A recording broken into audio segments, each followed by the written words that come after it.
Gossips. Hi fellas and welcome to my gossips.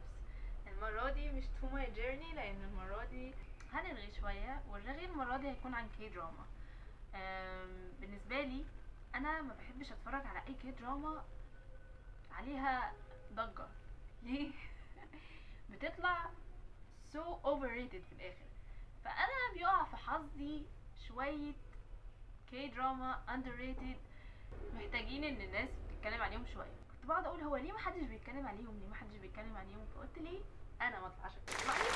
عشان كده ده هيبقى الجوسب بتاعنا بعيدا عن محتوى الانجليش والتيبس بتاعت الانجليش. معرفش هنزله كل قد ايه، بس لو عجبكم برضو عرفوني في الكومنتس. وان شاء الله يعجبكم.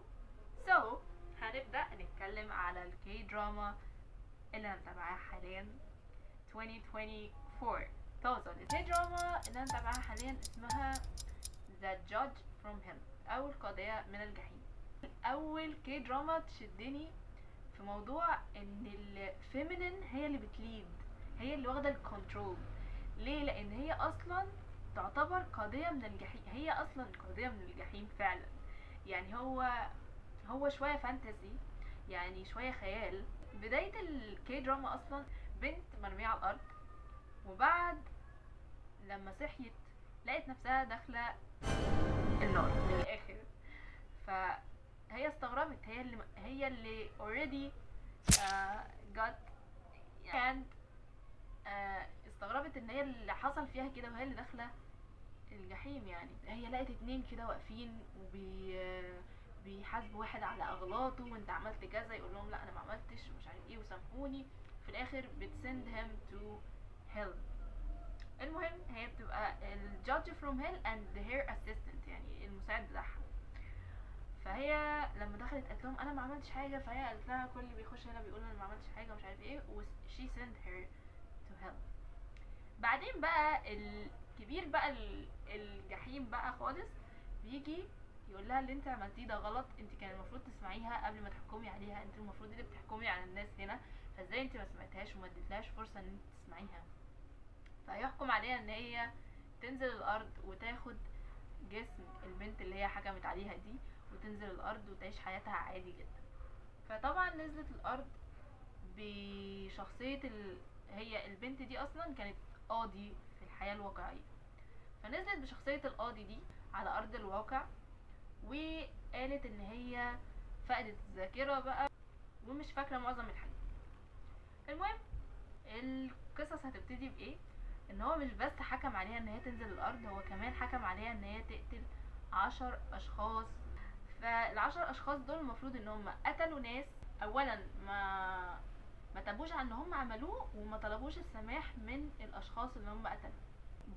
بواقع ان هي قاضي اصلا في الارض، ابتدت تحقق في الملفات اللي بيجيلها وتشوف مين الدور عليه وكده.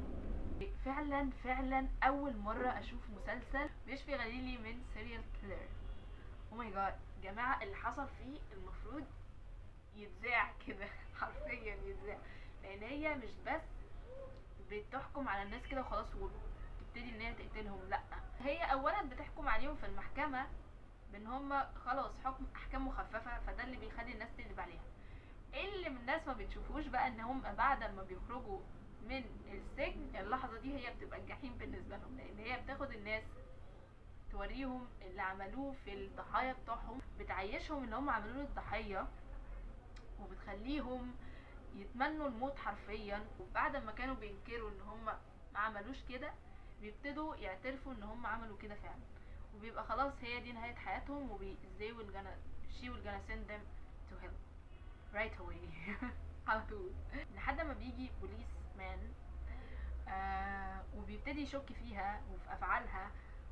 طبعا مش هيوصل معاها لحاجة، بس لما هيجي يوصل معاها لحاجة في الاخر هيحصل بلوت تويست وهيشتغلوا مع بعض. مش عايزه احرق لكم معظم المسلسل، بس هي دي كانت فكرة المسلسل، ان هو في فخامة في المسلسل بجد ما شفتهاش قبل كده في الكي دراما. ممكن تكون اتعملت انا ما شفتش، بس بجد في فيجوالايز، في فانتسي، في كوميديا، في اكشن، في دراما، في رومانس. there are balance in everything. بجد في بالانس رهيب في كل حاجه، وده اللي خلاني مش قادره استنى على المسلسل، وكل شويه مستنيه الحلقتين اللي بيجوا في اخر الاسبوع. فبجد I recommend it جدا. اي حد نفسه يتفرج على حاجه جديده في الكي دراما، لاي حد زهق من الرومانسيه، لان انا ما بحبش الرومانسيه في الكي دراما، خاصه في الكي دراما بقى يعني بحس ان هي في لزاجه كده في التمثيل بتاع الرومانس، فببعد عنه شويه. فدي كانت اول سلسله في سلسله الجاسبس. ما تنسوش تقولولي لو عجبكم النوع ده من المحتوى. And thank you for watching, and see you in another gossip and another K-drama.